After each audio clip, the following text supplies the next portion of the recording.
करवा चौथ का व्रत।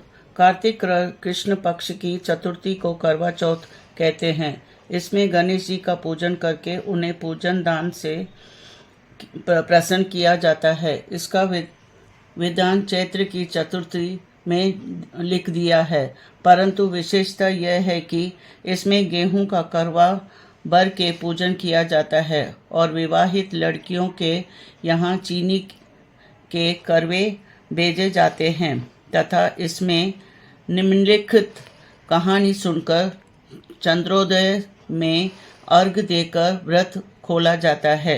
कथा। एक साहूकार के 7 लड़के और एक लड़की थी। सेठानी के सहित उसकी बहुओं और बेटी ने करवा चौथ का व्रत रखा था। रात्रि को साहूकार के लड़के भोजन करने लगे तो उन्होंने अपनी बहन से भोजन के लिए कहा। इस पर बहन ने उत्तर दिया, भाई अभी चांद नहीं निकला है, उसके निकलने पर अर्घ देकर करूंगी। बहन की बात सुनकर भाइयों ने क्या काम किया कि नगर से बाहर जाकर अग्नि जला दी। छलनी ले जाकर उसमें से प्रकाश दिखाते हुए उन्होंने बहन से कहा, बहन चांद निकल आया है, अर्घ देकर भोजन जीम लो।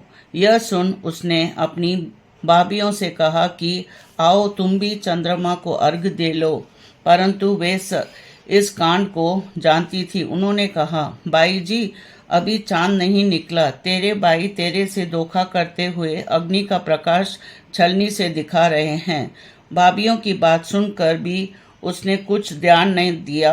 वह भाइयों द्वारा दिखाए प्रकाश को ही अर्घ देकर भोजन कर लिया।